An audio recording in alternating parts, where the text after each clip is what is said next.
Hello everybody, it's Elagatua. So soon after the previous video, we're back again. Exciting times. And it is, in fact, exciting times because even though the last game that we covered wasn't super exciting, well, things are finally about to heat up a little bit. It has been what feels like many months since the final game of the division in the Smacky Cup 5. That game versus DJs was a pretty cool game. Very, very close. And finally, the rest of the divisions have completed, and we have begun the finals. And so this replay is going to be covering the semifinals of the entire tournament. And let's take a look at who made the final bracket here. Let me put them up on the screen. So I like to call this finals bracket the bracket of people who are out for revenge against me. If you look at the people that have made it, we've got Elio, we've got Laska Larnar, and we've got Jaklyman. And those are three excellent players. And they're excellent players who I have met. Some I've met very recently in tournaments. Elio, we played twice in the past couple of months, and Elio will be playing against Laska Larnar in the other semifinal match. And as for me, well, I get Jaklyman. Jaklyman, you should probably know, if you've been following this channel, is a really seriously good player. Grand finalist in Smacky Cup number 3, and in Smacky Cup 4 ran into me somewhat early in the tournament, and I was victorious in that game. Now it's us again for the third Smacky Cup in a row, and we are going to be fighting to see who goes on to the grand finals. But as we always do, we've got a new map to talk about today, and there is a lot to say about this map. Get ready for some spice, because I'm gonna be giving you so many thoughts about this map. And yeah, let's buckle in. So I'm gonna scroll to the beginning of this replay because I think I want to give you a lay of the land before we even begin our normal breakdown, because there's some weird stuff going on, and we just need to start looking at this first, and then we can kind of break it down. So we got some pre-deployed units floating around, and the first thing that you'll probably notice is that in these corners here, you've got this spy recon that is totally isolated from the rest of the map by pipe seams. And the spy recon here can basically go into the forest here, or it can go into the forest here. And it has enough movement basically to go here and then 1, 2, 3, 4, 5, 6, 7, 8. So you basically pivot between the forests every single turn if he wants to.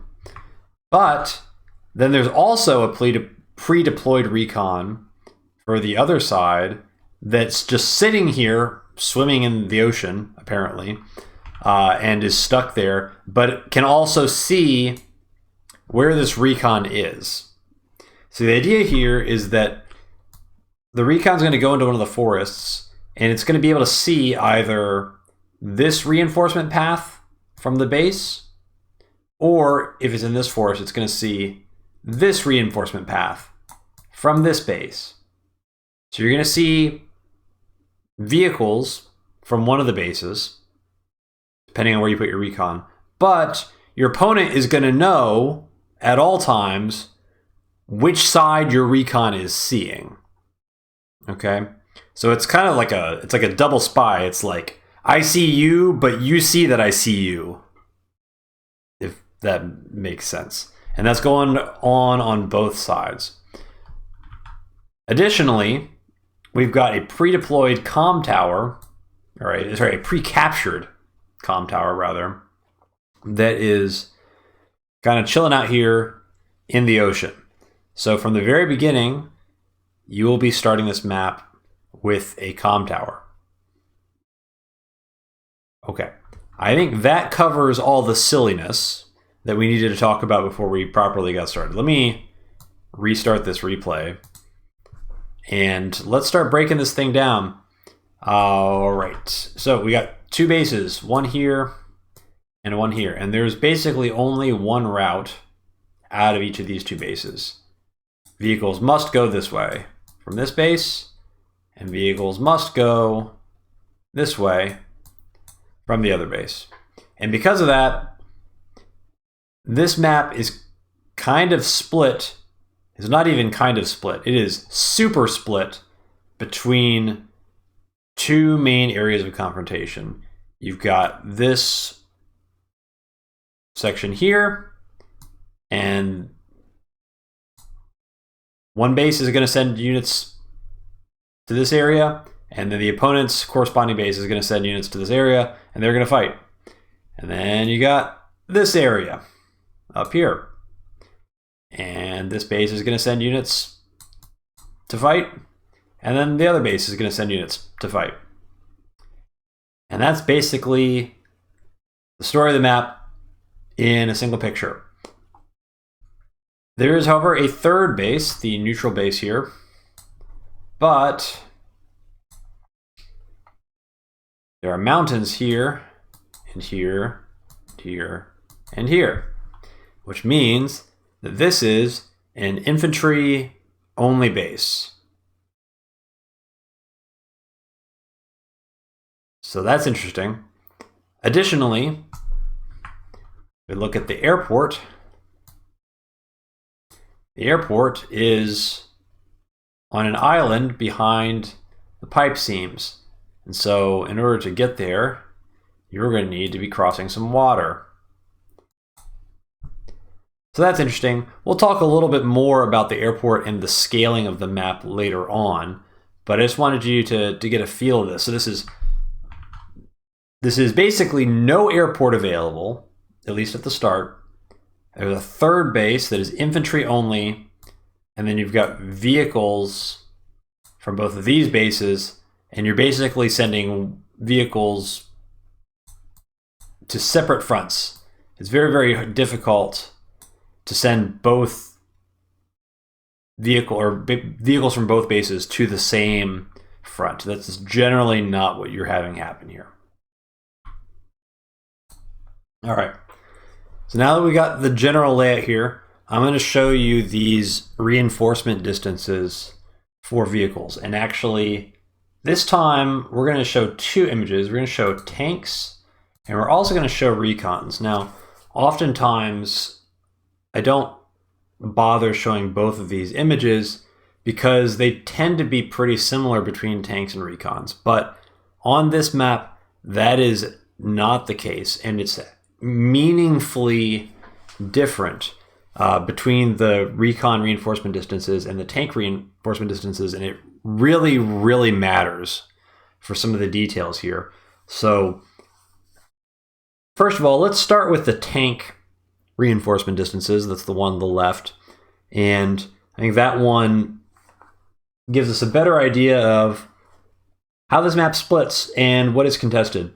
And you can pretty clearly see that there's kind of a line down the middle of the map, and the places where the tanks can't reach, that kind of thin line in the middle, well, those are your contested properties. And then you've also got the corners that also are kind of out of reach of two tank moves. And in practice, that's basically correct.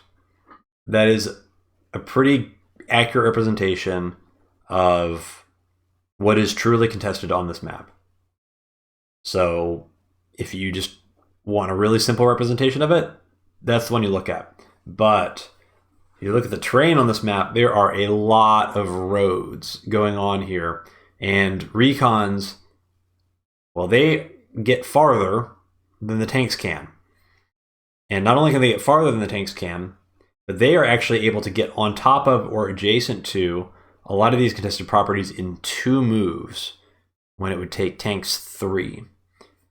And so that makes things very, very interesting because especially in the early game, recons are going to be able to lock down these contested properties very, very easily. They may not necessarily help you capture them, but they're very, very good at denying some of these capture properties. And it can be very, very difficult to kind of aggressively sneak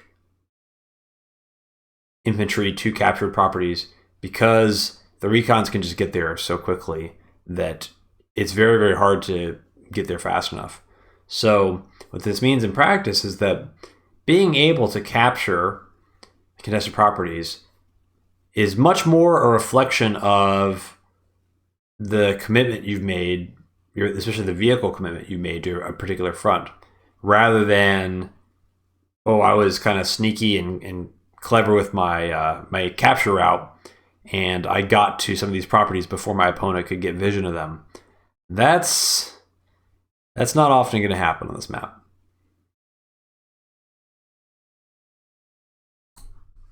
Okay, so that's the basic lay of the land here.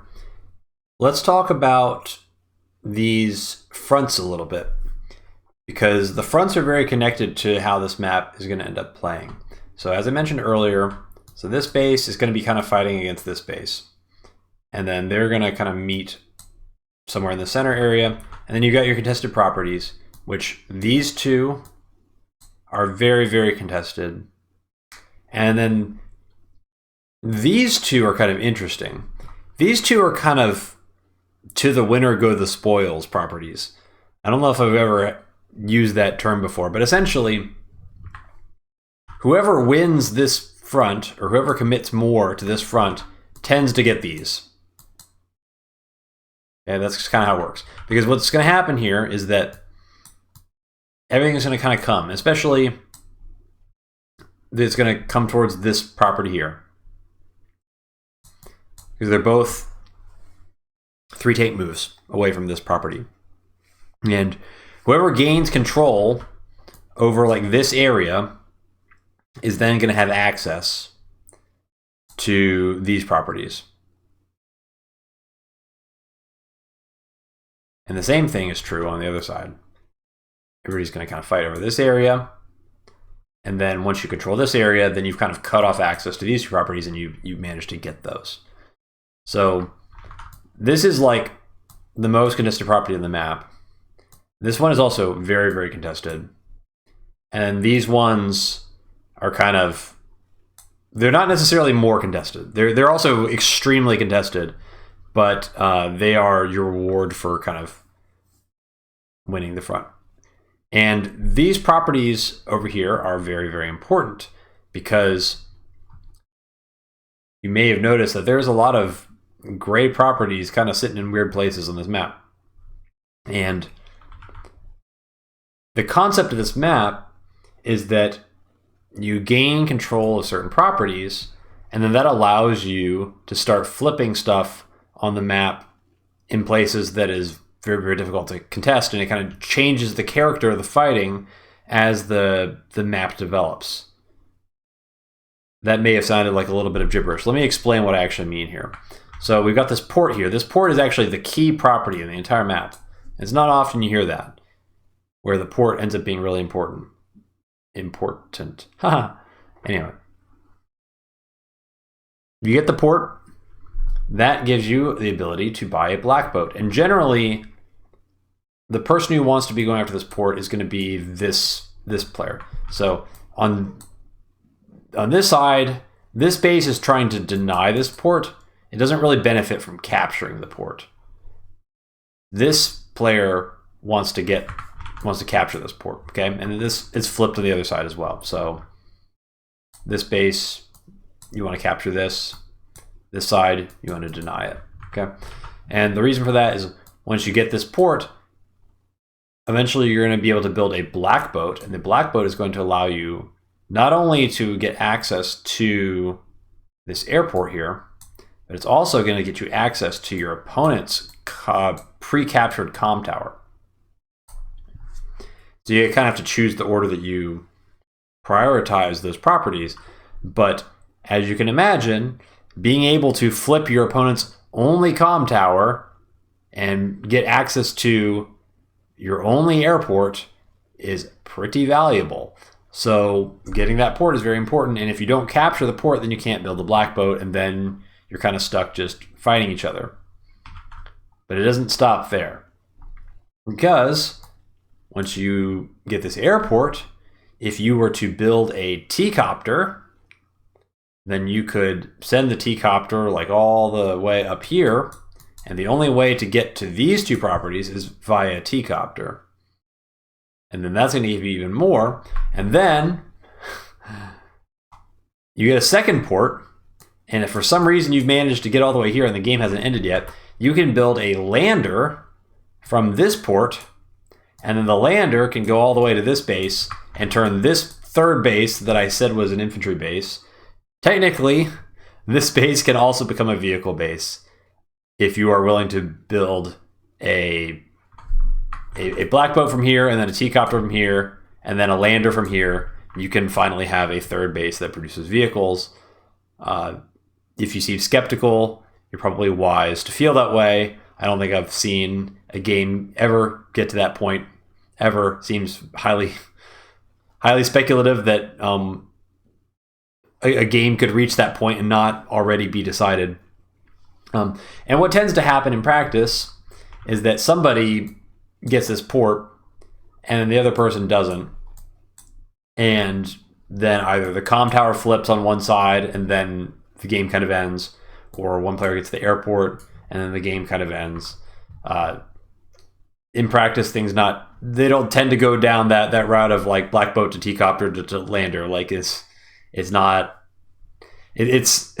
in many ways similar to like Pseudonym, which we saw in Smacky Cup 6, where in theory, like the bases can flip and then a bunch of stuff happens and then you get into like an HQ race. But in reality, very often the game is just decided when one person's weak side dies faster than the other players, and then the game kind of ends. Similar things in practice here. So conceptually, this map is really cool. I love the idea of like having different phases of the game and having what often are relatively minor objectives becoming more and more important. Having the airport locked away until kind of the late game is pretty cool. And the way that the income works out on this map is actually pretty well designed, because you only have two bases that can produce vehicles.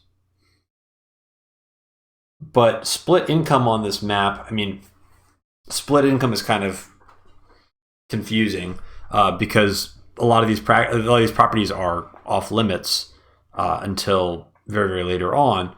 But in terms of just like what is available to you on the mainland without any ports or any of kind of the development properties coming online, you're looking at about 21K.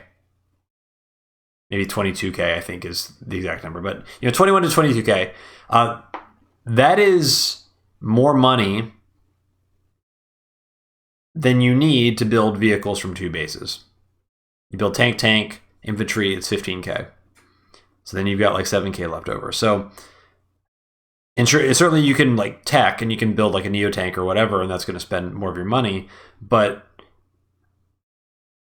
you're going to be floating money oftentimes, and you're going to have the ability to potentially afford a black boat. And if you can get a black boat out and then get over to the airport, you're going to have money to pull copters into your comp.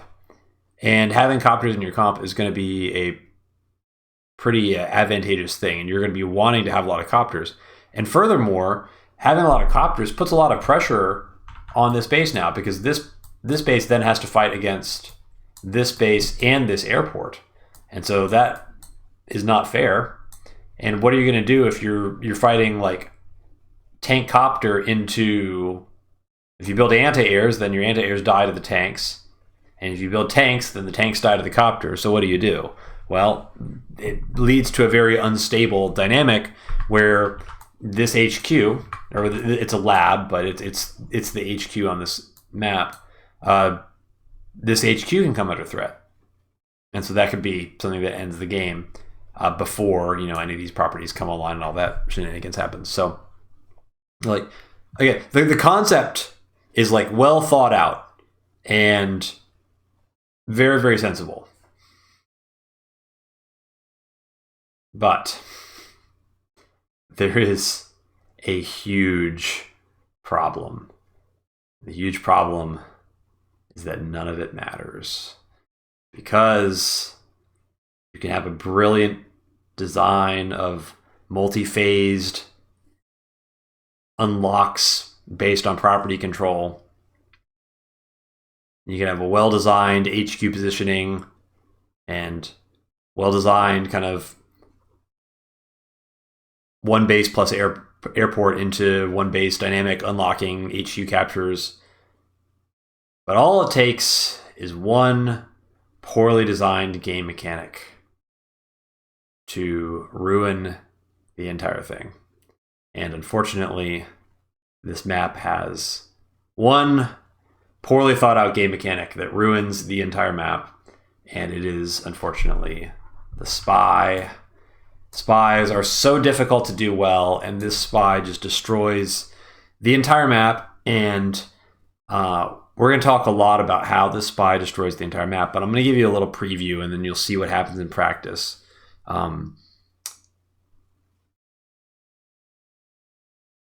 So the spy is going to be able to see what vehicle comes from one of these bases. And you can see it a turn late, right? Because you only see it when it's moving off of the base. So you're seeing it like a day after it's built. So it's better than just like seeing the base. The problem is that there's only 2 vehicle bases. And so for the majority of the early game, up until like day 9 to 10, you just don't have a lot of income. And there's nowhere for that income to be spent in a way that is hidden. Because you're so constrained. You're so vehicle constrained because you can only build them from 2 bases. It's almost like kind of it's like a base light map almost in a way where you're not money constrained, you're base constrained. When you see what is built from one base, all you have to do is think about how much money was left over, and then you have a pretty good idea of what was built from the other base. And so having a spy see the reinforcement path of one base in practice is basically just as good as having a spy that sees the reinforcement paths of both bases. Essentially, this is not a fog map. This is a standard map with fog game mechanics. Sounds kind of harsh to say. You will see. I said this even going into the map. I said, I sometimes when I criticize a map before I play it, I get a little nervous thinking like, maybe I'm actually wrong. I was not wrong. Everything that I said about this map was absolutely correct. When I had talked in the Discord channel about the map before this game was played. Everything I said was 100% correct, and I feel very vindicated. And we'll see why when we get into the actual game, which is probably not that long now. Another reason why this spy mechanic is terrible. This recon can flip arbitrarily between the 2 sides. So let's say you come up with a sneaky plan that relies on your opponent not seeing what you've deployed. And I think there's like kind of the intent of that, because like you see where they've got their recon. And so the idea is like if you want to like deceive your opponent about what you've built, well then you're like, oh well, the recon's looking at this base, so I'm going to build my tech unit from the other base so that they won't see it, and then they won't get that information, that timing about like when I'm building my tech units. The problem is that you can just switch this every single turn, and so even knowing where it is doesn't actually help you plan at all, because it's completely within your opponent's power just to arbitrarily change it. And so you introduce this massive luck factor. It's not even RPS. Like RPS is something in Fog that you kind of just need. It's just going to kind of help the game develop in different ways without a ton of brute force spreadsheeting, which is what makes Fog great, actually. Like, I think rock, paper, scissors gets a bad rep in Fog sometimes. Like, but it's what makes it good, actually. It's what allows you to not have to plan so much, which makes it a lot of fun. The uncertainty is what makes it fun and interesting. But this is not RPS. This is just pure luck. If you switch your recon arbitrarily at the right time, then you have the opportunity to either like catch a very important unit or miss an important unit, especially later on in the game. This is something that is just kind of down to luck. So I really don't like the element of it. And I actually made a V2 of this map that attempted to address some of the flaws that I felt were part of the design here. And I don't actually feel it needs a lot of changes. There's a lot that I like about this map. Like I like the property layouts, especially. I like the way the reinforcement like distance works. I like the fact that the recons are able to kind of get to the center properties and especially get on top of this contested properties while tanks can't. Like those details are like really hard to get right, and they're really well done in this map. It's just the spy ruins everything. It's so bad, and I think it's gotta get changed because it's really rough. But anyway, for what it's worth, Standard is still capable of producing high-level games. All right? It's not like you turn your brain off for Standard. It's actually kind of the opposite. But because it is so... It's so kind of calculus heavy. I don't know, that's not the right way to describe it, but it's so computational that I've never enjoyed it, and this is my preference, right? But this is not the kind of gameplay I want in my Fog, right? Like let's have Fog be Fog and Standard can be Standard. And anyway, I'm not gonna harp on this too much more, but I was a little nervous coming into this map because I had a very strong feeling about the kind of game that was gonna that it was gonna produce, and it did. So I suppose for the first time in a very, very long time, you all are gonna get me, or you're gonna get the opportunity to watch me play a game of Standard.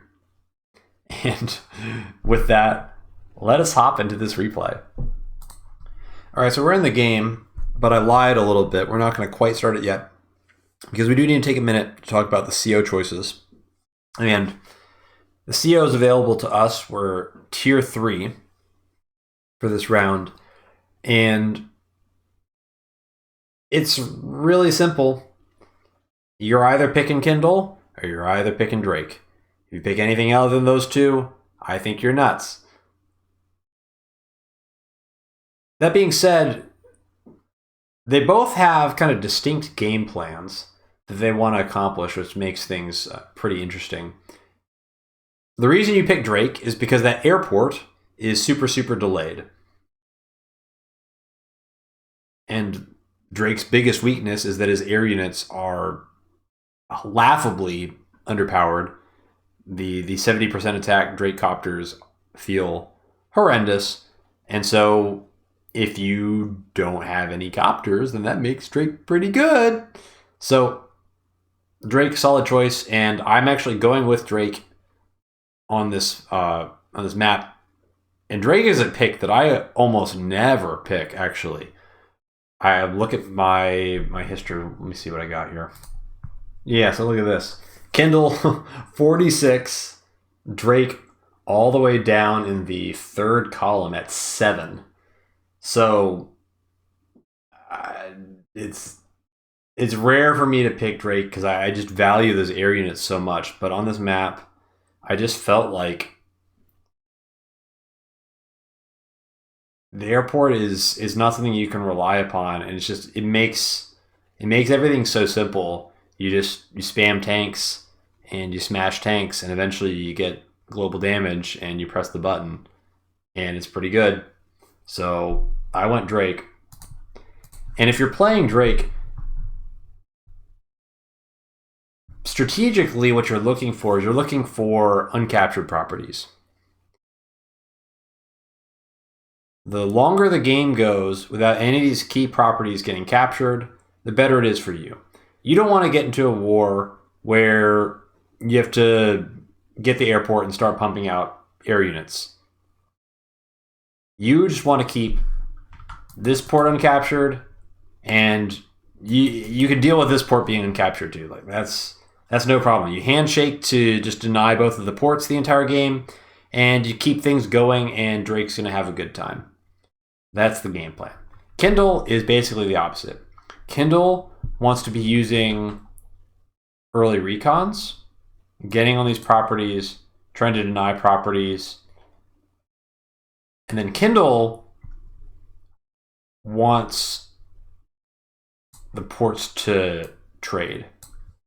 So Kindle wants to handshake on the ports. And Kindle wants this map to develop and go a little bit later, because then you get this airport online, and then that causes a lot of problems for Drake, where Drake is going to be really unit count starved on this,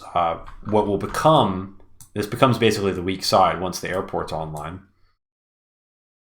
And then you get a bunch of urban blights, and this black boat's going to be taking chip damage from the urban blights, and all of a sudden you've got an HQ capture potential. So that aspect of tier 3 is actually pretty interesting. There's different strategic incentives for both players, and Drake is kind of incentivized to play like a denial game. Kindle kind of wants the properties to get captured and maybe wants to try and push more income towards this base to make sure that she wins like this side and gets access to this port to kind of unlock the better late game options. So that's what we're looking like in tier 3. And we've got Drake versus Kindle. So a great matchup, definitely a classic. And let's get this thing rolling. So I will not bother turning on Fog of War for a while. And at the point which I no longer know what my opponent has on the entire map, then we can turn on the fog. But until that point, I will be leaving the Fog of War on, because I would like you to know what I know, and you'll see how much I'm able to know at every point of this game. So let's get this thing started. So obviously I know that the recon goes there. Then we've got infantry being made. Nothing surprising. There's some interesting like kind of shenanigan builds. I kind of toyed around with like an APC opener to try and accelerate the capture to the neutral base. But at the end of the day, I felt like it depended too much on luck. And I don't really think you can get away with any sort of shenanigans. If you want to play like an APC opener, the point of APC opener is you kind of want to have the APC like go here, and then you build mechs from the neutral base and then bring them out to the front. Like it could work, but in practice, I just find that this area it's too open. And if you build an APC, the vehicle snowballing is actually so severe that like building an APC is borderline. Like you could end up losing both fronts, which ends the game immediately. So not going to be doing that. And not doing anything cute with my infantry. There's some openers that you can do where you basically finish capturing this property and then going down to like some of these contested properties immediately instead of sending this guy straight to the neutral base, because this neutral base takes a while to get to. You go here, and then you go here, and then you go here, and you go here. It's like 4 infantry moves to get to this base. So it's quite a while. So so you can actually kind of maximize your income a little bit by finishing that capture, and then you're delaying infantry down the line, but it opens up some other options for you. And this is why, in fact, that I put my recon here instead of up here like what Jaklyman is doing, because I wanted to see if you finish capturing the city, then this second day infantry actually has to come this way in order to get down to the base, because this tile is going to be occupied. So I wanted to see if that's what happened.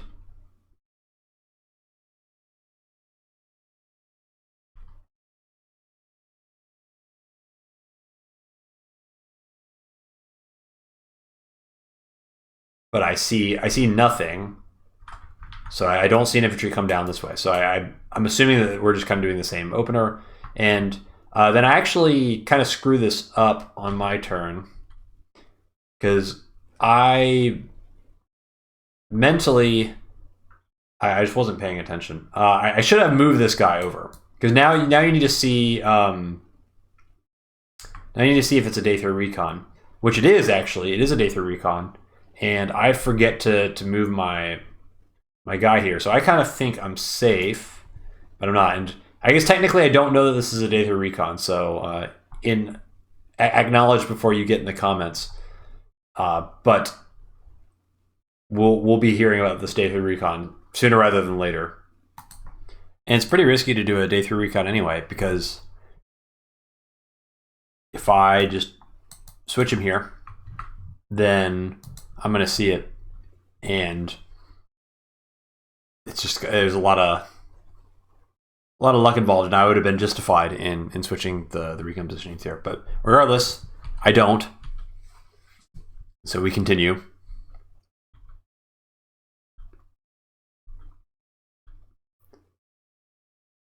Day 3 recon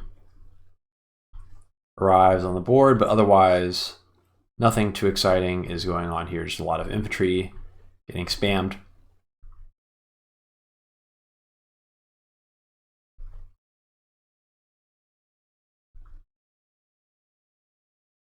And I'm going to go day 4 recon on both bases. This is, I'd say, a relatively standard opener. This is probably the most standard opener that you can get, but I figure if I make a recon from both bases, then he's going to see one of the recons, but there's no guarantee that I want to recon from the other base. So maybe I'm disguising some of my income, but really it's just a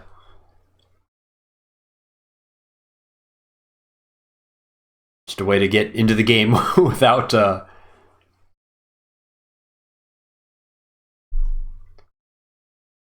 committing too heavily in one direction or another. And so this turn I do switch the recon, thinking that I forgot I was player 2. I was like, okay, it's day 4, time to switch the recon so I can see the day 3 recon being built. But counting is hard sometimes.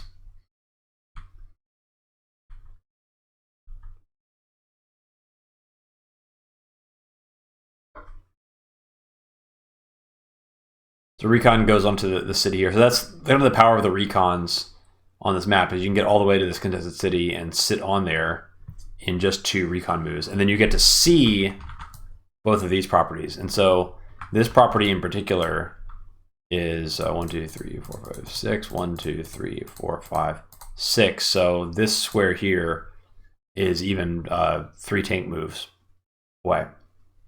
So it's a very it's one of those cities that's a little bit vulnerable in the early game and then stops being vulnerable. But if I know that there was a day 3 recon, this guy is going to go here. But instead I don't. We'll see how that plays out. And so now this is a really interesting decision. We've got a tank. And this is a base skip tank build. Okay, so this is not a mistake. This is just a decision. Jaklyman's going to go tank here, and then that forces an infantry to be skipped from this side. So really, really hard prioritizing, denying this side here. But missing an early infantry is a pretty big sacrifice, especially on a map like this where the 3rd base is so delayed. And again, I don't know this yet, but I'm about to on my next turn because this tank's going to drive through. And then I'm going to do a bunch of math. And I'm going to know that there's a base skip. Unfortunately, I kind of walk right into the trap of the day 3 recon.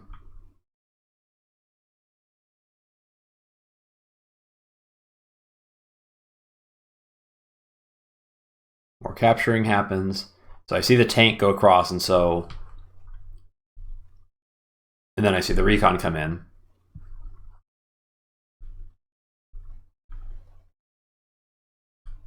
And so at this point, I didn't know everything that was happening up until this point, but now I know everything because I saw the tank show up and I see the day 3 recon. So now, like from this point, I can reverse engineer literally the entire board state, including the base skip. And I did. So now we both know everything that is happening. So this is a pretty annoying situation for me because I wasn't really well prepared for the day 3 recon. That being said, it's not the end of the world. And I do have a recon, so I can fight back a little bit. So I'm going to kind of do the same thing on the other side. And I see this infantry here. So unfortunately, I can't really interrupt that.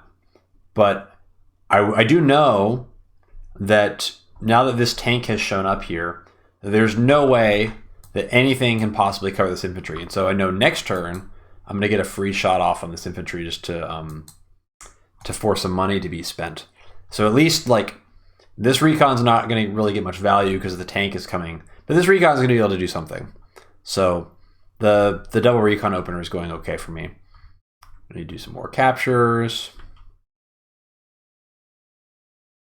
And then normally recon on recon violence is not really a thing that we condone here on this channel or many channels. And if you're not familiar with this concept, the reason why you often don't want to have recons attacking other recons is because you get trades like this where one is 8 and one is 6. But the difference between 8 and 6 doesn't actually really matter that much because both 8 HP recons and 6 HP recons die in one hit to a tank. And so just by doing a recon on recon violence here, all you're really ensuring is that both of these recons will die in one hit to a tank. And that you're not really gaining an advantage necessarily. You're just kind of putting them both in that range. However, in this situation, there is a slight benefit to doing things this way because a 6 HP recon is very unlikely to actually be able to finish off this 5 HP infantry. And so what I'm going to do is, frankly, what I did is a mistake, and I am retroactively trying to justify it with some smoke and mirrors. So hear me out, all right? So what I should have done is I should have just taken this guy and I should have capped this city, but I didn't do that. And there is some alternate universe where I also built a recon from this base the previous term instead of saving for a tank, which is what I actually did. If I had that recon, then it would be like here. And if that's the case, then even though this tank is coming, if this recon attempts to hit the infantry next turn and then I have another recon coming, I can basically finish off this recon and I'm not going to lose an infantry. So that'd be a very good trade for me. However, I forget the exact interaction, how it works, but basically, yeah,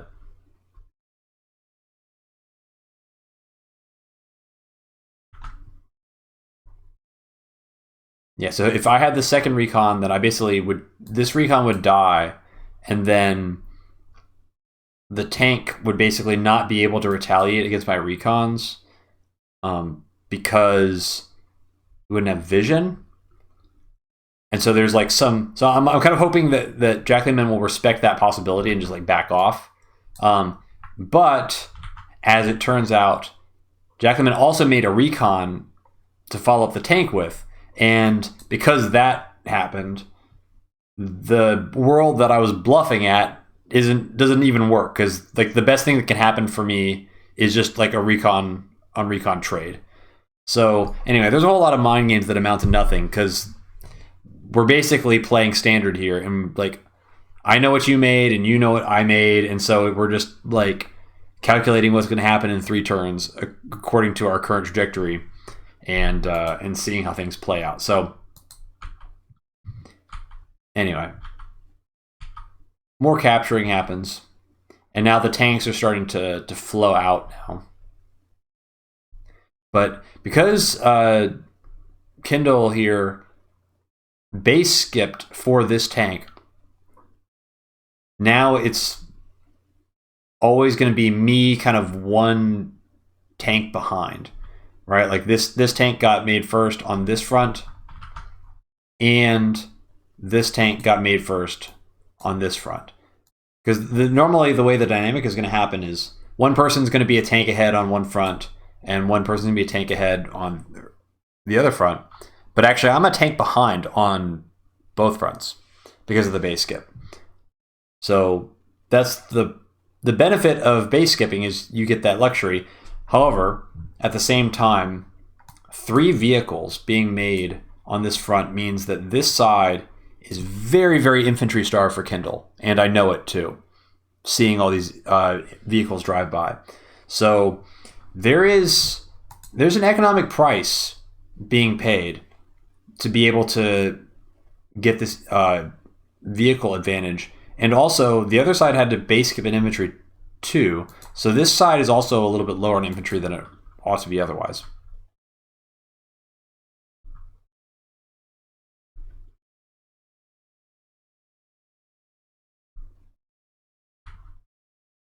More capturing going on. We get to do a freebie hit here onto the infantry, just to force some money to be spent on repairs. And that also delays this as well. And I think that this kind of confirmed the base skip, because if there wasn't a base skip, then there'd be an infantry here, most likely. And this is kind of nice. So like, even though this city's getting harassed, like this city's not going to get captured forever. And that's the price of the base skip. So, and now this infantry is like, I know that this infantry is likely to show up here next turn, but at the same time, like I know that I'm going to be able to capture this, and there's nothing that's going to be able to stop that.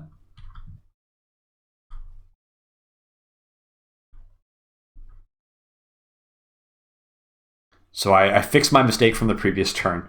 I kind of cheated myself out of 1k income by trying to be too cute, but it's okay. We'll just fix it. And then we know that the tank is going to be here, so we've got no reason to stick around. We just we retreat. But at least he stayed alive with 1 HP. 1 HP infantry, like, there's things you can do with 1 HP infantry.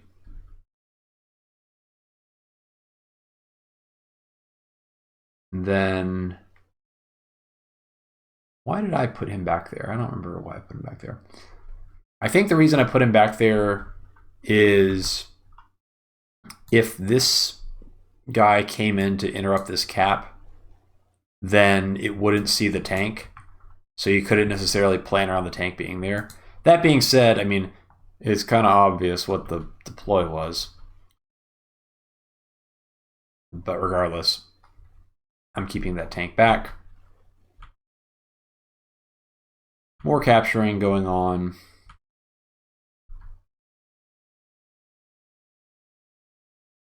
Okay, so this, I didn't know for sure that this recon was getting front shifted, but I strongly suspected it. This is actually a little bit of a quirk with this map. Vehicles from this base, especially recons from this base, it's a lot easier to front shift recons to this front than it is for recons from this base to front shift this way. Okay, just because this road lets you get really, really far, and then like, you know, three recon moves, like you're already here, so you're already kind of contributing. So, and the reason I was pretty confident, I would say I was pretty confident, but the extra value of a recon on this front is not very huge because you already got the recon down here, but you really want the recon on the other front, so that you have one recon on each side. So I strongly suspected that this recon was going to head up that direction, and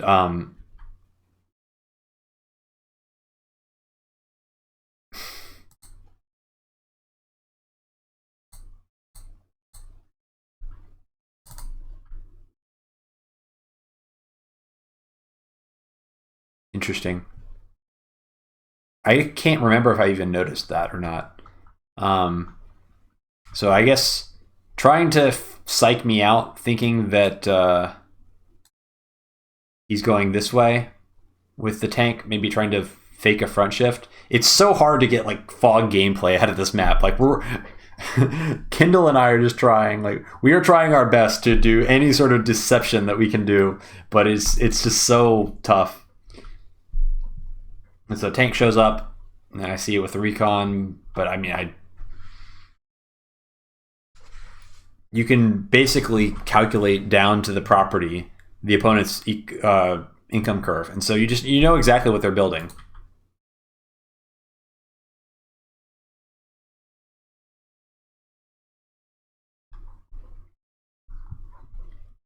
All right. So now we get to have this property, and we know that that's not going to be able to be interrupted because the tank can't reach. Now we can go back and capture this.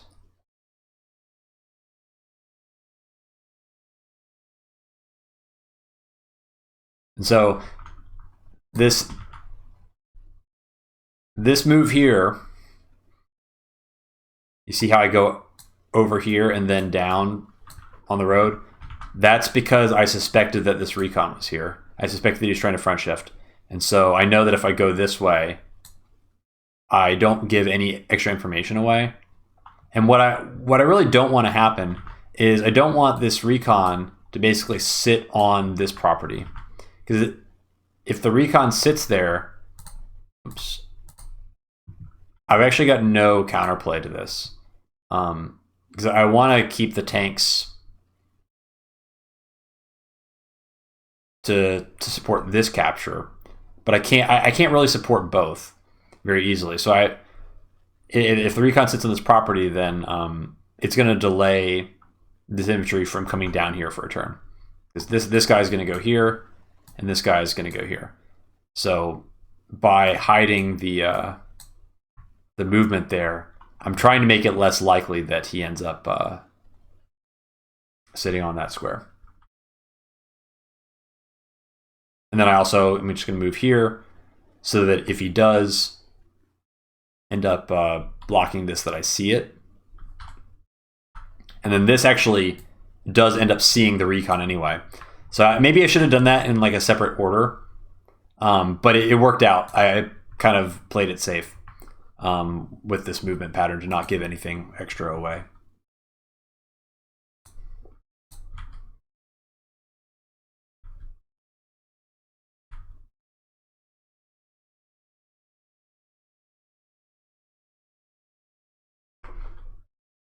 All right, so pretty standard deploys. I'm just spending all my income on vehicles, and I'm at the point now, around the 13K, 12K mark, where we have enough money to basically be building vehicles from both of our bases every turn going forward.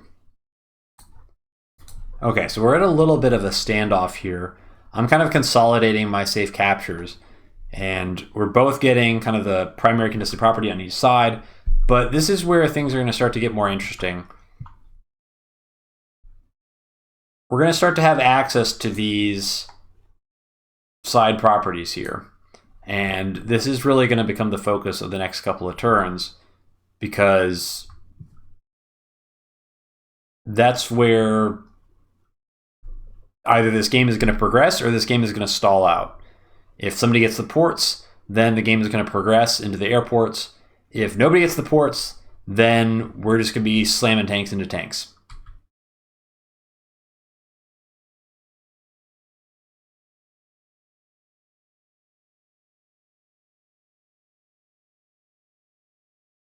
So the tank moves all the way up and watches my infantry. Recon comes over here just to deny the port. The tank drives to the corner, which is fine, I guess. In theory, this is like preventing me from sending a tank to kill the recon, because then the tank can counter attack from the port here with the Kindle day-to-day bonus. So I can't really do anything about this recon, but it's kind of a moot point because I can't even reach it anyway. But regardless, it's when you have perfect knowledge of where all your opponent's stuff is, like you can basically do unit positioning like this to account for literally every single possibility. And we both have essentially perfect information about what each other have.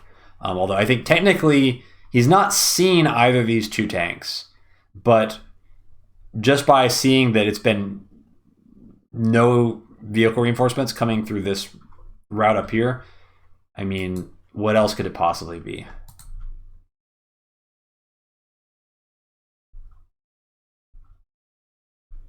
So now I have an interesting decision here, because I've been building tanks on this front, but now there's tank and a recon here. I've got a recon. My tank's gonna, arrive, but I am now weaker on this side. And so I have to decide if I'm gonna continue to capture this property, because if I do, this guy's probably gonna die. He's probably gonna die because I can't contest this, and Kindle knows that I can't contest this. So there's no reason not to just slam into this guy, because this recon's been watching and has seen no tanks, so therefore there's no tanks. By this turn, I'm starting to get fed up with this game, because it feels like standard. All I'm doing is I'm doing like calculations about the theoretical possibilities for like 3 turns down the line, and it's getting way too computational for me.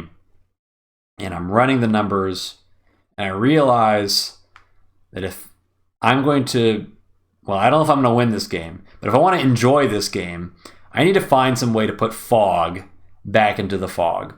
And I need to break this cycle of computation and inject some uncertainty into things so that I can try to bait some kind of mistake out of my opponent. Because they're, right now, Jaklyman is a better standard player than I am. And I need to get away from this type of game. So I've run the numbers.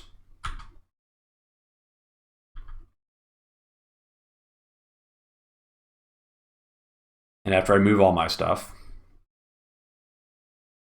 I realize that I need to capture this, because I actually need that extra 1K. That extra 1K is going to get me to a threshold that I need to get to. We'll talk about that more in a second. For now, what I'm going to do is I'm going to posture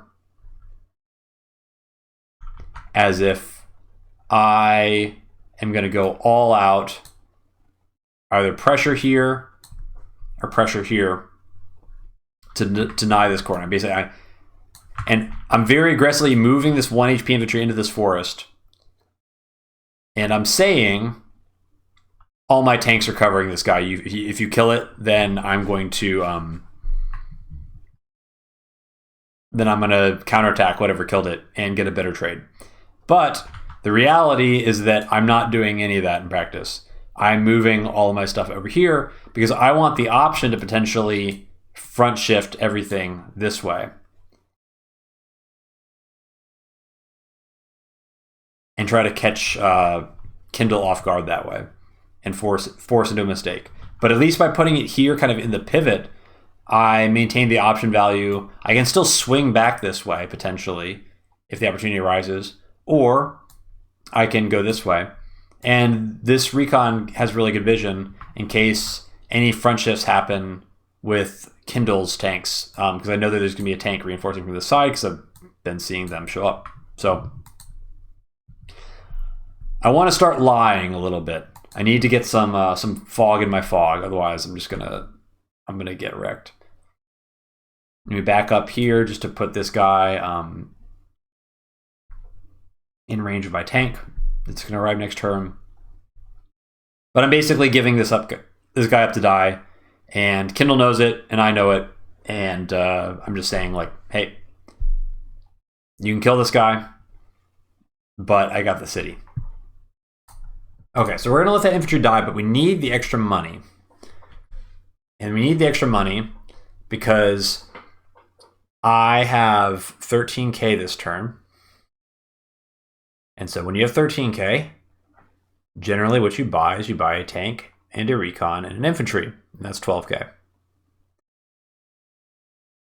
And naturally, if I was going to buy a tank, I would be buying it from this side to try and prioritize consolidating this port. Because this 1 HP infantry is signaling to my opponent that I am strong here, even though I'm lying. Well, I would like to lie some more. My opponent knows that I have enough money for a recon and a tank and an infantry. And I know my opponent knows that. What I'm going to do is I'm going to build a recon on one of my bases, and I'm going to show it to my opponent. And then I'm going to build infantry. Because now I have 7k left over. And now I have 17k coming next turn, which is why I needed this city. And when you add those together, you get 24k. And 24k is Neotank infantry. I'm going to play for the early Neotank, and I'm going to disguise it and see if I can pull a fast one with a Neotank ambush and sneak it through this spy, because my opponent already should be expecting a recon. So when they see the recon next turn, it should look like nothing's strange. Because the recon is what you would expect to see. You'd either expect to see a recon or a tank. So like that shouldn't give anything away. And then my hope is that I'll be able to force a mistake by having a surprise Neotank and really switch up the dynamic of this matchup, where I'm getting a little bit outplayed in this standard matchup. And also move this guy over. I was really debating whether I should move this guy over. This is like kind of a little thing, but I know that he's got the 7 HP infantry. I know he's got the tank, and I know he's got a recon because I saw it over there with my recon. And so what I thought was going to happen... So first of all, recon plus 7 HP infantry does not kill this guy. So what I thought was going to happen would be like these. Well, what I thought was going to happen is I thought both of these guys were going to go on to go to kill that infantry, because I'm not even sure that tank plus 7 HP infantry is a guarantee. So I just kind of expected both of those guys to clear this guy out. That is not what ends up happening. So the recon comes in, and then he sees this guy, and now it's like, well, let's watch the rest of this first.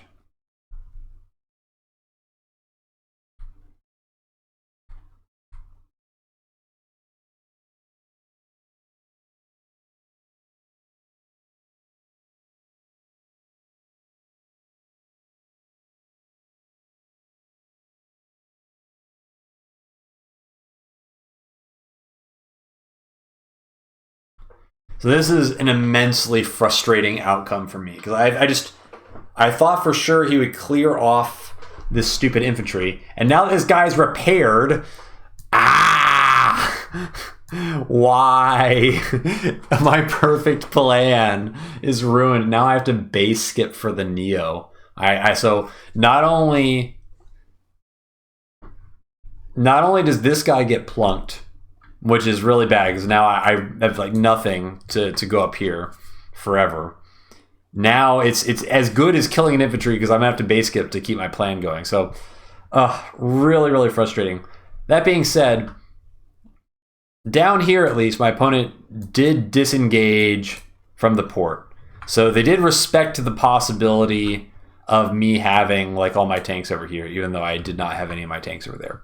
Furthermore, I see with this recon, I see this tank going up here and front shifting instead of going this way.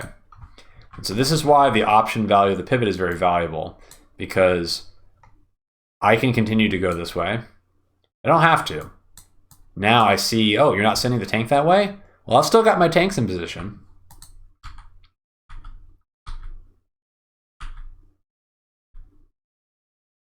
Can take out that recon.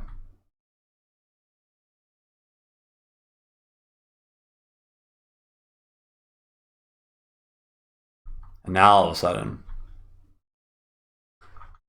I'm looking very, very strong on this side. And this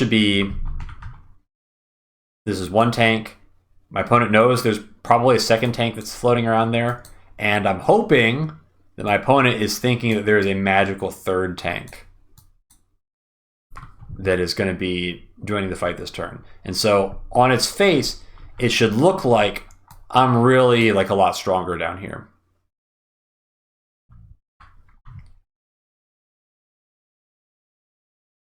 And now the vision is gone. So like my reinforcing units can be like anywhere over here. And I show off the recon that I want my opponent to see.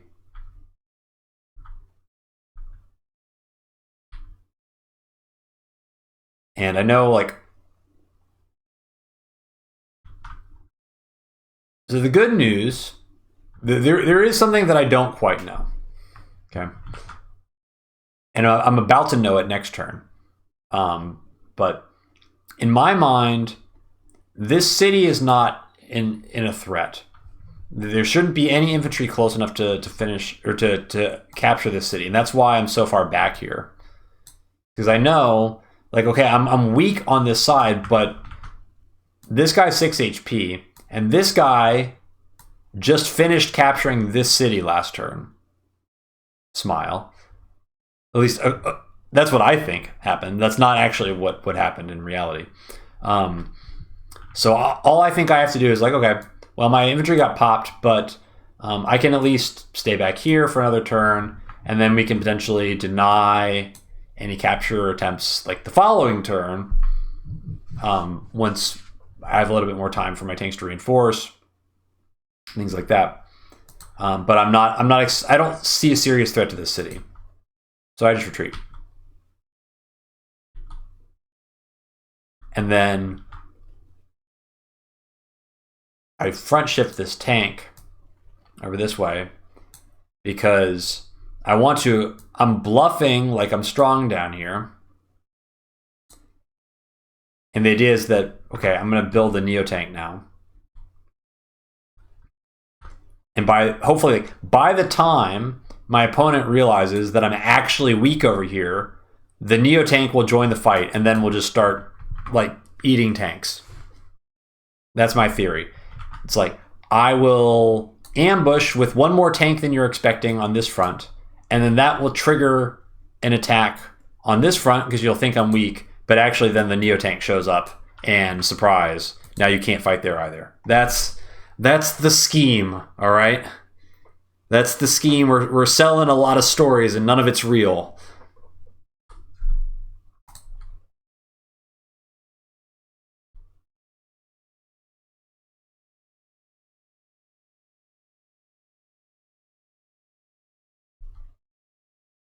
So we knew that was going to get interrupted, but again, my opponent is very limited on infantry on this front. You see that there's 1, 2, 3, and I know that there's only 3 because I've been seeing every single unit reinforcing to this front from the beginning of the game. So I literally have like a move planner that is tracking every unit on the board of my opponent's, and with the exception of this, it is 100% accurate.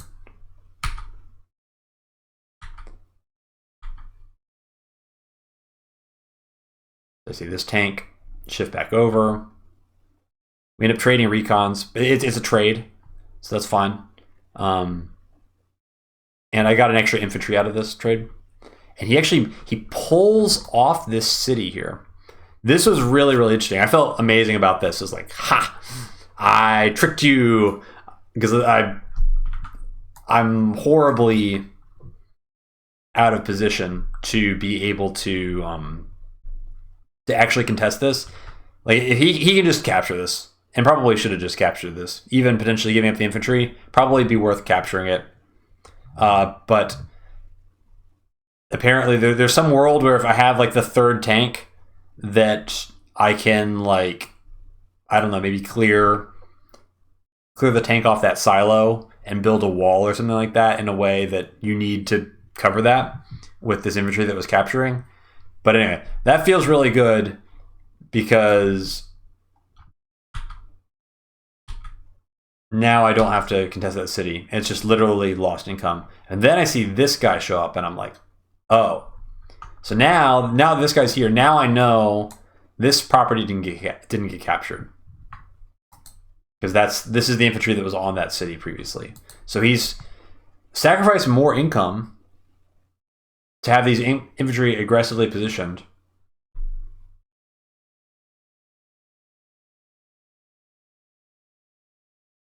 And now he builds the wall.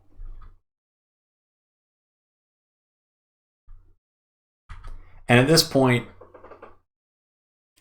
I kind of feel my mind kind of detach from this game a little bit. Because it's like, a move like this is only possible when you know where like every single unit on the board is. Like, moves like this are not normally a thing in Fog. Like, you don't have enough information to be able to put something like this together.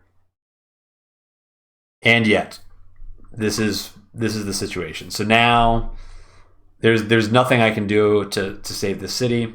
I didn't think it was possible for it to be under threat, but my opponent is being very, very aggressive with the infantry and kind of skipping properties, sacrificing income in the short run to try and secure it in the long run. And it's going to work, at least in this case. But I do have a decent counterattack here. I clear off one infantry. I take out the recon, and then I've got an 83% roll to take off this guy. Yeah. Won't be the last one. So I don't clear this infantry off. So that's really unfortunate because I know that there's a tank here that's going to one-shot this recon. So we're just trading recons, really. But removing the recon at least is going to at least limit the vision. And I do have another backup recon. So trading recons is like, it's okay. I don't really need two of them. And then I get favorable infantry trading. I'm going to lose this city. But unit count, it's 4-2. It's not horrible.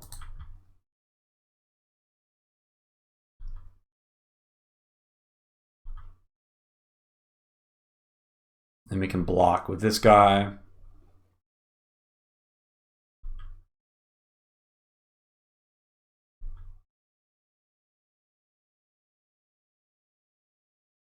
And now I'm going to go for this port because I've been bluffing like I have a million tanks over here. And so I think that if I build this wall,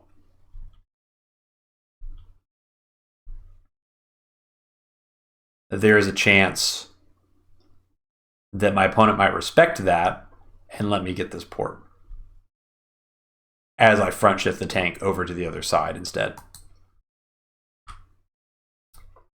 Now, oh, and I do something cute here. My opponent, I believe, technically has never seen this tank.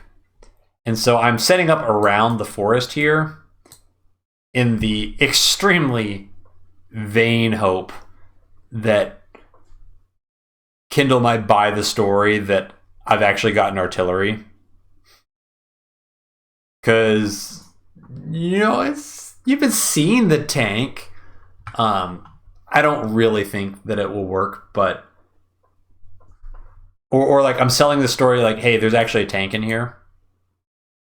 And so that's why, like, because the 6 HP guy could have gone into the forest. But if he goes in the forest and then Kindle shows up here and attacks into this and then sees, oh, the 6 HP guy is gone, well, then it obviously has to be in the forest. But if he's not in the forest, then it looks like, oh, well, what's in there? Is it, you know, the other tank that in reality I front shifted to the other side? I'm trying really hard, guys. I'm trying really hard. Oh, mercy. But what I'm hoping is that I will just not get attacked into here. Because I've got like 2 tanks backing this up, right, guys? Well, that's not what happens. Tanks go directly into my army. A little bit of an unlucky roll for Kindle here. This is like a max roll for counterattack damage to get 7 to 5 here. Technically, it could have been like 8 to 4, but it's not like a crazy outcome. I think it's like a 25% outcome. And this is really interesting. So when I see this happen, there's math that is going on here. Because he needed that extra infantry chip, and now he's going to go for Urban Blight. Because this wall, at least, I mean, it's painful, but it is going to hold. So the only way for him to interrupt this port capture is by getting Urban Blight this turn. And so the charge, as you can see, is it's pretty tight.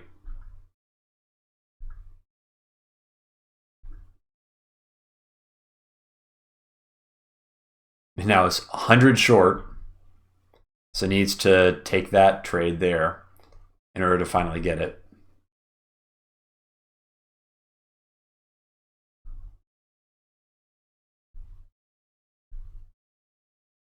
Now a Neo tank as well, which is the timing that I would expect. And then the last tank comes in and sees that the forest is empty.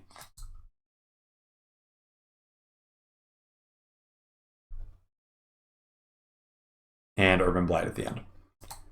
So it was well done to be able to get the charge for Urban Blight, but I think this Urban Blight is actually a big mistake. And you'll see why in a second here. Because now the Neo tank is going to show up. And so first of all, I send him in.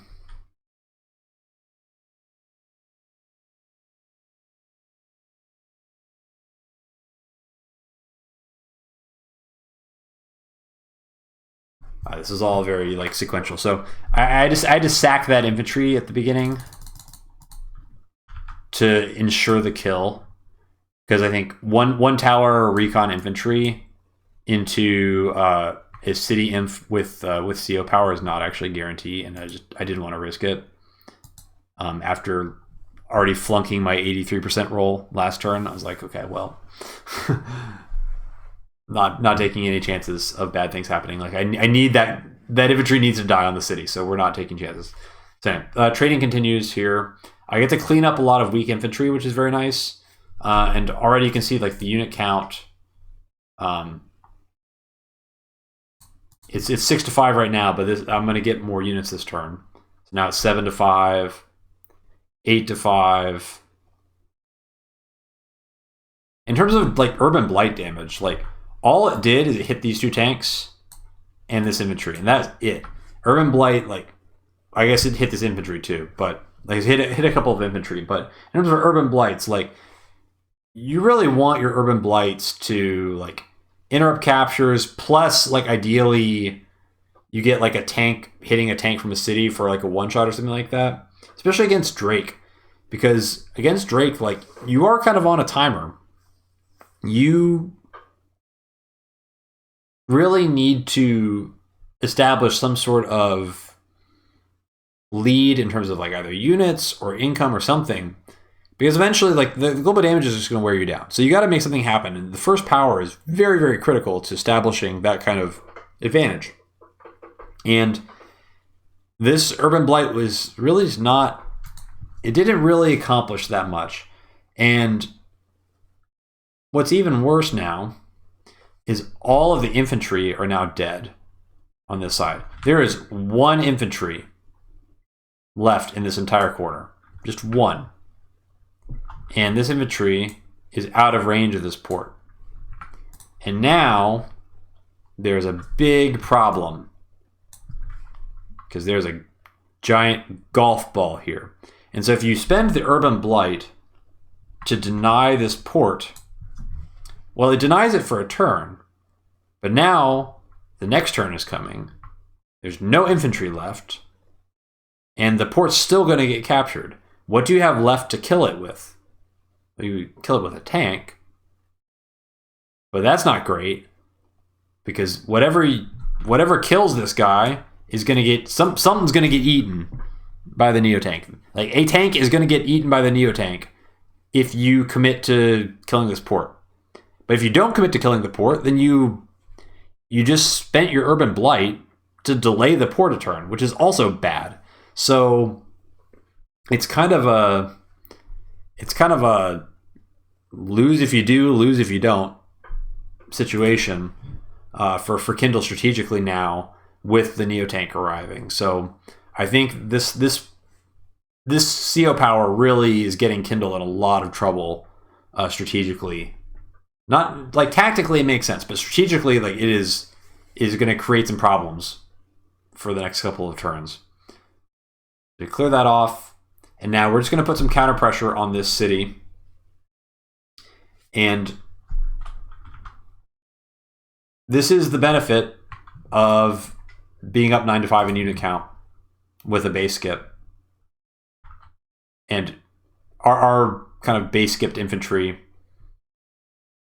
has not yet reached the front, so we're not really feeling the effects of that. But the day 5 base skip infantry is like an infantry up here that's missing, and you have to bet that is a major problem. And now that I'm capturing this, I know that this city didn't get captured earlier because the infantry got pulled off to flip the city in the first place. So now, if he's going to interrupt this capture, it has to be either with a tank, or he had to pull the infantry off again into this forest, which I know is a possibility. But it's kind of a win-win situation for me anyway, because if the tank hits the infantry, then I've got tanks ready to clean up the tank. So that's going to be a great trade. If this infantry goes and hits the infantry, then this infantry is not getting the port. And Kindle needs this port. The longer this port stays uncaptured, well, this airport is just chilling here forever. And That's like that airport is Kindle's advantage. So getting this city, I mean, while it's given Kindle the 1K income lead, it's ultimately delayed this city for like 3 or 4 more turns than it should have been. And now keeping this city flipped is actually delaying Kindle's port even more. So it's kind of a poisoned capture. But infantry numbers, very, very important.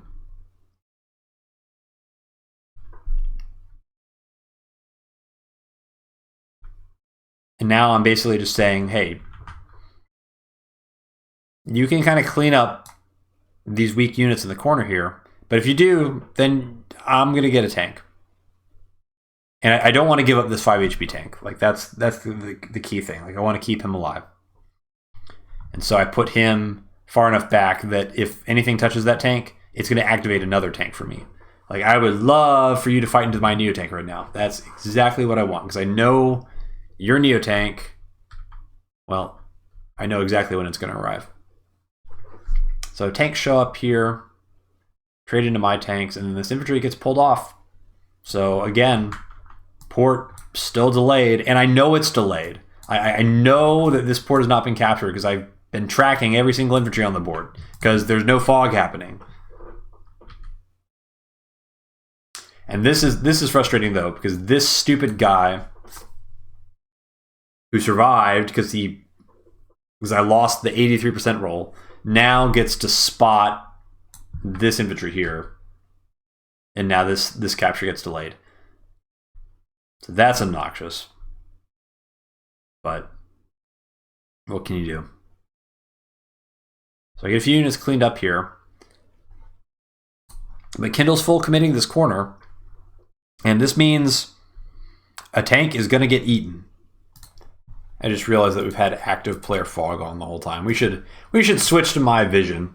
We still know where all the units on the map are, but we should at least switch to my vision so that you see what I see, because there are at least technically mechanics related to fog happening in this game.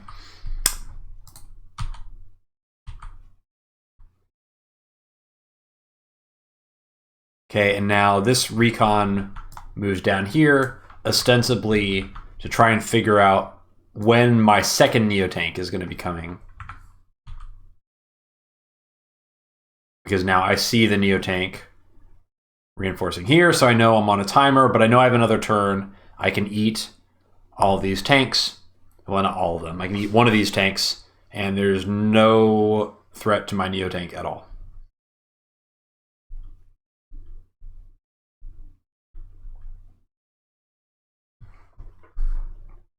Okay, so now this is going to be a good turn for me. I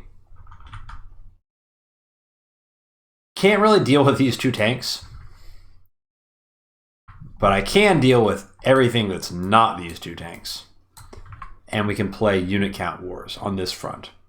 And having a lot of beat up units can be a very valuable thing, even if my overall strength is not as high as my opponent's. And down here, well, Neo tank hungry. So we go for this, and we're just going to build a little wall here. And then we're going to tsunami. This is kind of an interesting choice here.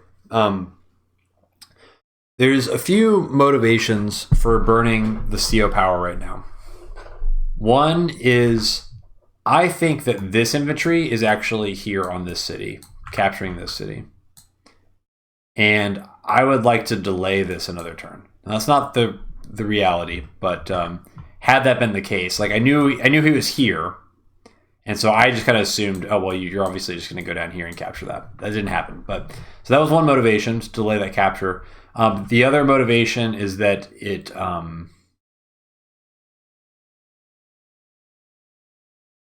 there's a roll up here somewhere that it makes better. I forget the exact rationale. So that guy gets cleaned up. I think that was that was the role that got made trivial, because that allows this capture to continue. Oh, and then this, I think that guaranteed this as well. So I think those 2 infantry now were free kills because of the CO power. And then this guy goes into here. He just freaking dies. What? What? Like, my brain just melted when I saw this. Like, I had not considered the possibility that he could just die. I believe this is the least probable roll that I've ever hit in a game. This was a 4% chance to kill. 4%. So I get a little bit of karma back for this guy surviving. And now he's cleaned up.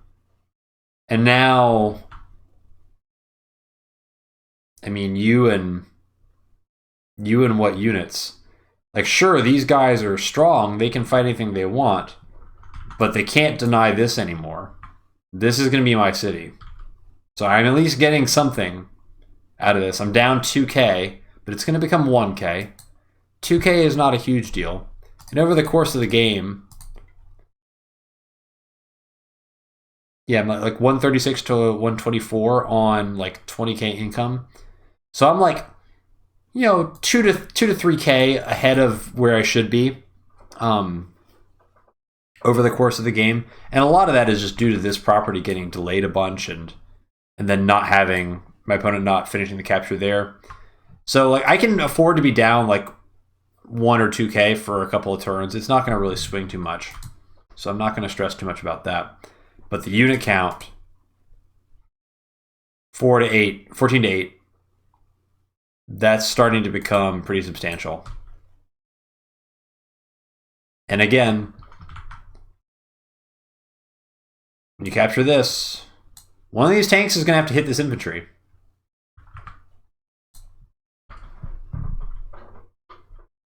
There's nothing else in range. Otherwise, I'm going to flip both of those cities. And I know it, so I can just like send this guy back to repair.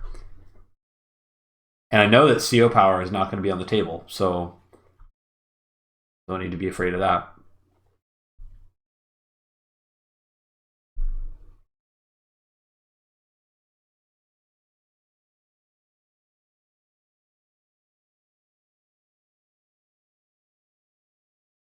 So building this wall is nice because I know that there's a good chance that something's going to have to attack something in this wall. And as long as one tank gets left behind, my Neo tank will have something to attack next turn. And once your Neo tank starts eating like up to 2 tanks, it's starting to be a very, very dangerous situation. So the tanks do clean up some infantry, but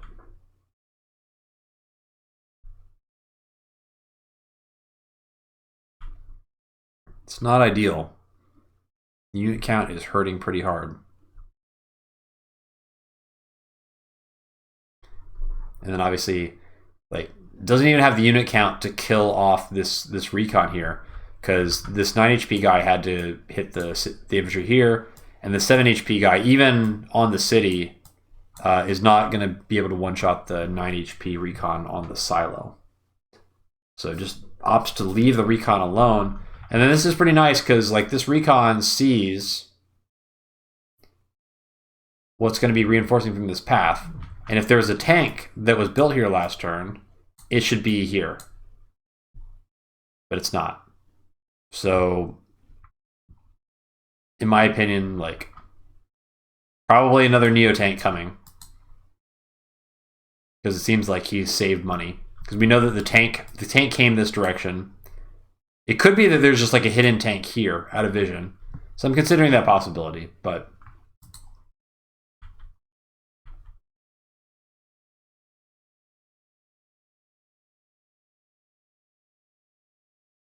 all right. this turn, it's starting to feel pretty good for me. This Neo tank, like there's a big gamble to try and get this Neo tank so quickly, but now it's looking like it's paying off, and I'm gonna get this city. So that's now, like, income wise, like we're in good shape. But now there's not really a huge threat of the ports ever getting captured at this point. There's just not enough infantry. This is the only infantry on the board. By the time this guy gets to the corner, I'm gonna have stuff that's gonna be able to deny, and likely I'm gonna have power up. So if it's really an issue, like I can COP again if I have to. So go in here. We're going to clean up this tank. So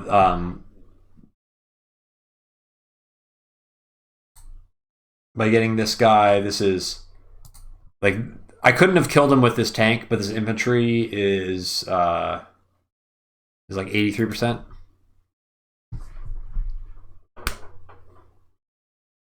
Well, yeah, I didn't need to hit the 4% roll. Like, I didn't really want to spend all of my karma on that. I really would have much preferred to kill that tank. Killing the tank would have been really nice, because then this Neo tank can pop over to the corner here and remove this infantry. And now I do see this infantry now. I'm like kind of surprised that he's there. But I'm actually happy to see that he's there, because that means that I don't need to worry about interrupting this capture, because that capture never happened in the first place. Because I know this is the infantry that had the opportunity to do the capture earlier. So he's just kind of hanging out with the army. But it stinks, because it's like a 2 unit count swing, right? Like failing the 83% is a missed opportunity there. Now I can't really do anything with this Neo tank. I can't see into the forest.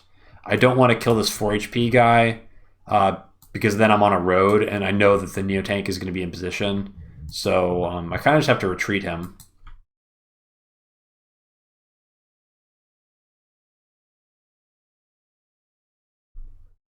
But it's okay, because I can go in here, and so this is like when it's in the tank in, this is like a 78% chance to hit this to get this guy, because he's on the road, so it's pretty nice.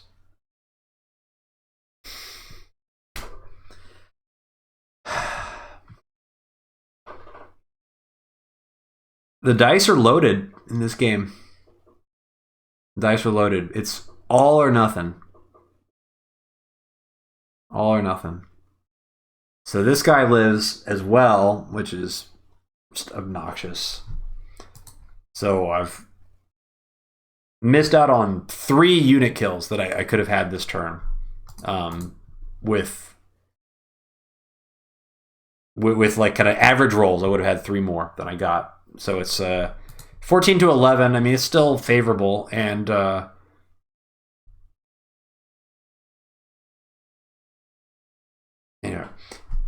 trading is very good.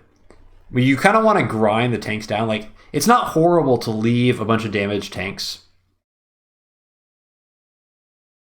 when you're playing as Drake, because any damaged tanks, by the time superpower comes around, you're lopping 2 HP off of all of them.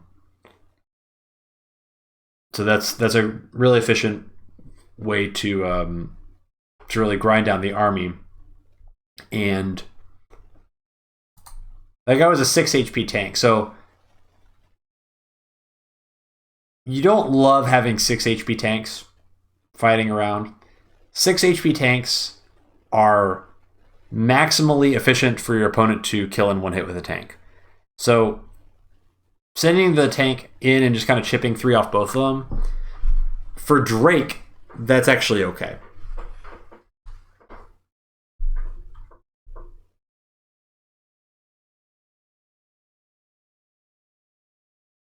Now I have my Neo tank ready to go here.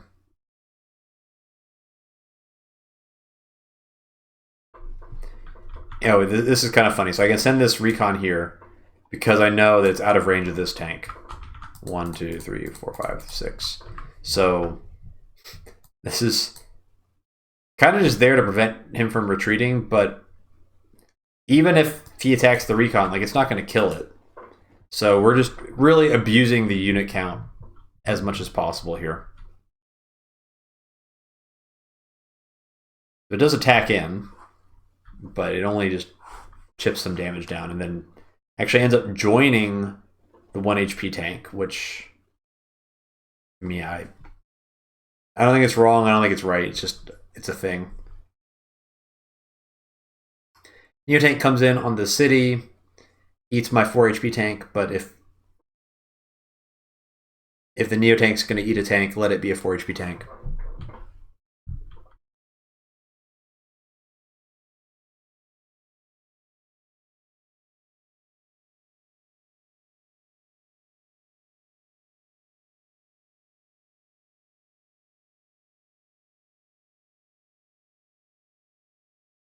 And now, this is the turn where we really get to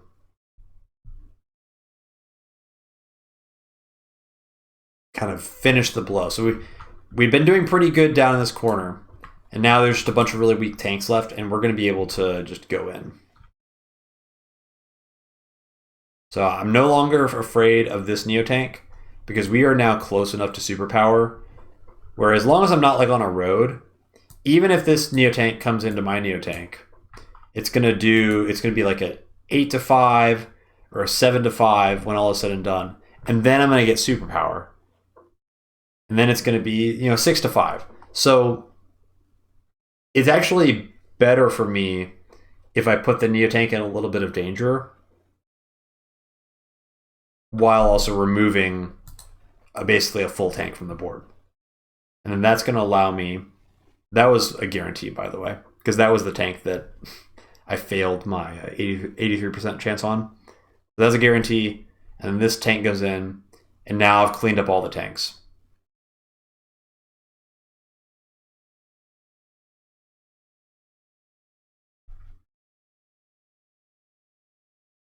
And now my unit count advantage is going to allow me to force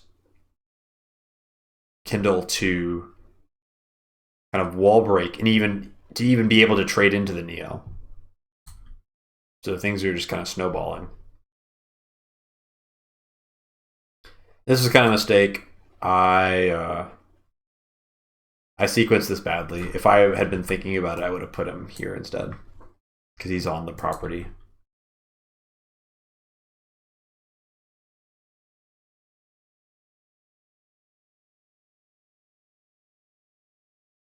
I do get this roll. This roll, I think, was like a 75%.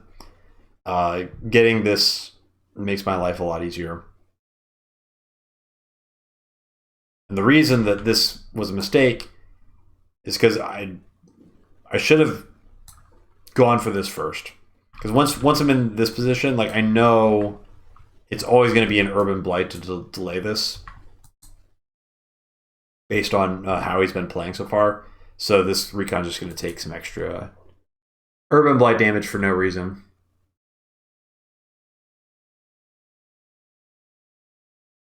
And that's why I move this guy off, because I know like there's no point keeping him on the city, because he's going to get CO power this turn. And now I'm going for an artillery, because what I realize is happening is that all the Neo tanks are going on this front. And so I could build a tank, but a tank doesn't really help me win in the Neo tank fight. Building an artillery could help me win in the Neo tank fight. So I'm going to build that into my repertoire.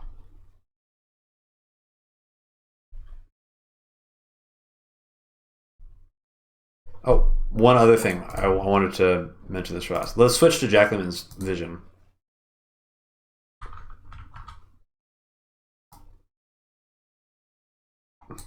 None of this is visible.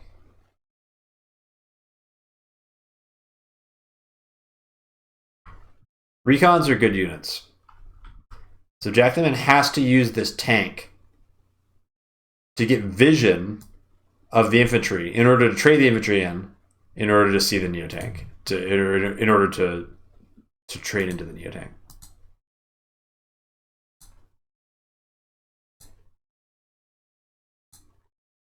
which he does. But 7 to 5, it's not the end of the world. He needs the charge. Gets Urban Blight. Max the meter, which is not bad, so potentially could Urban Blight again next turn. Does get an infantry kill on the back of the Urban Blight, which is nice.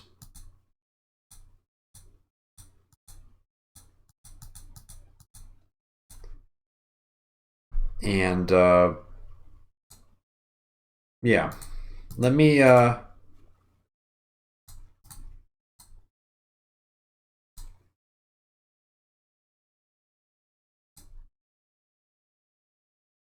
right, I turned the fog on because at this point I don't know that there's a Neotank there. So let's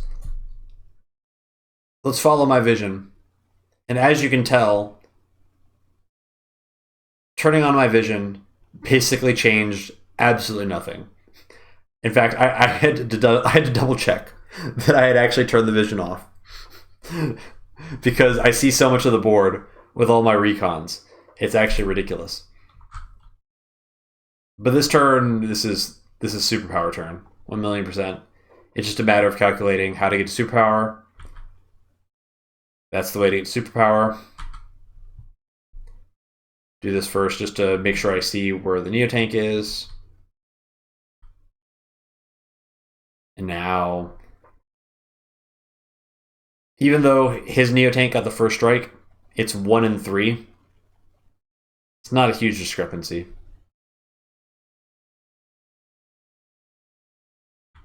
And now I'm able to clean up everything else. And now I've got my full Neotank ready to go as well.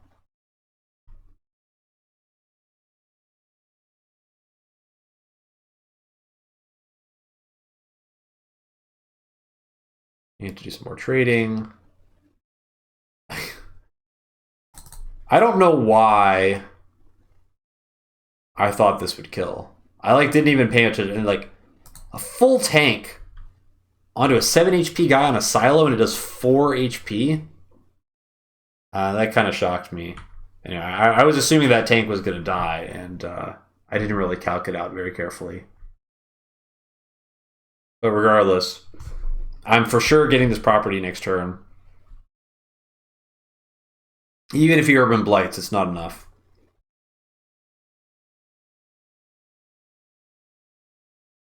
Neotank comes in. I was kind of surprised that this guy even died. But not a lot of vision. And the vision is reduced by 1 because of the rain. So not fun times without recons.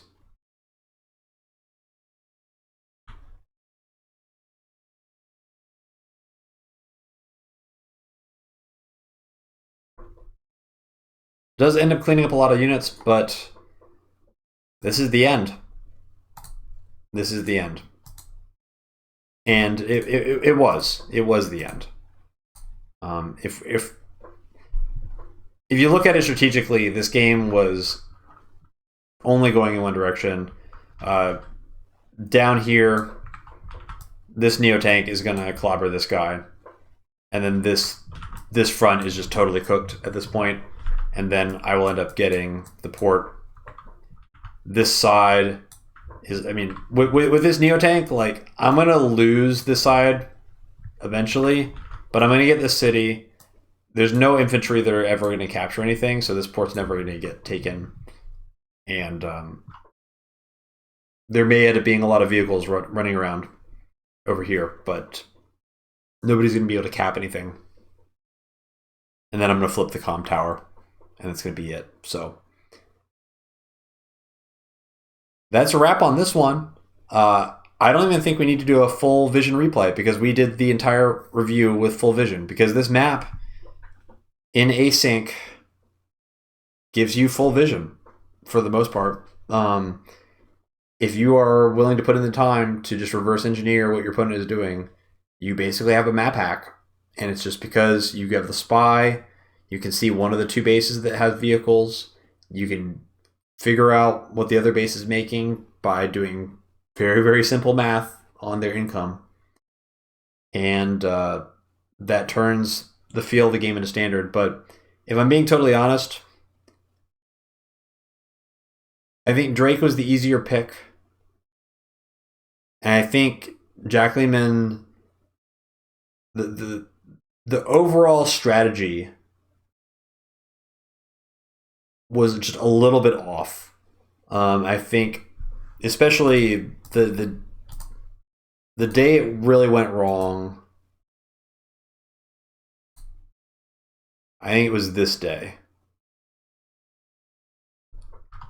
I think moving him up here was wise, but if he goes to the port, I think this becomes a really interesting game.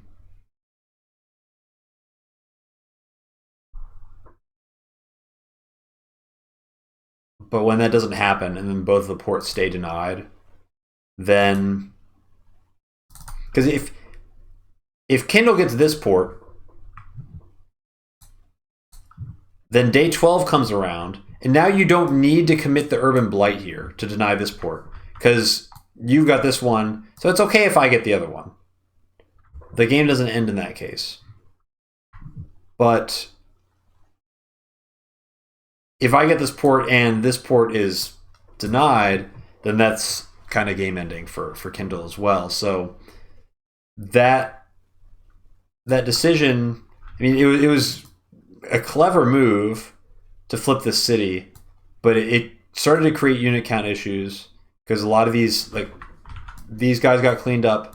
This infantry had to sack into a recon in order to get charge.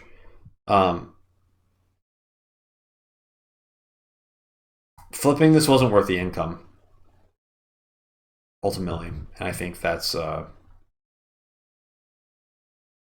things started to go downhill.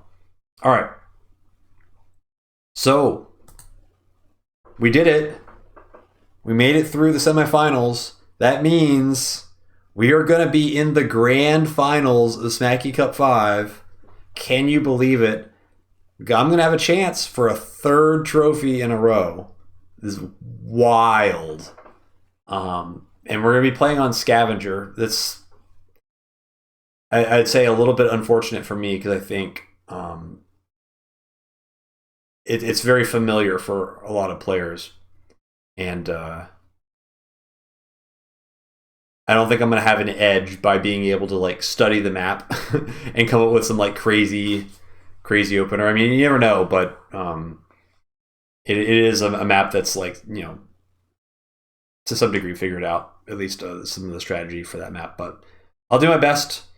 It'll be fun, and no matter what, I mean, I'll be either playing against Laska Larnar or Elio, and I mean the storylines write themselves, right? If it's Laska Larnar, it's a rematch of Smacky Cup 4 Grand Finals, so that'd be pretty crazy.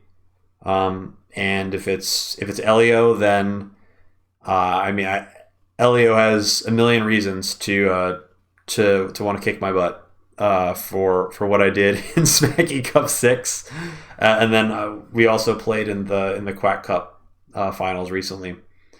So there's going to be a little bit of bad blood no matter what opponent I end up facing, but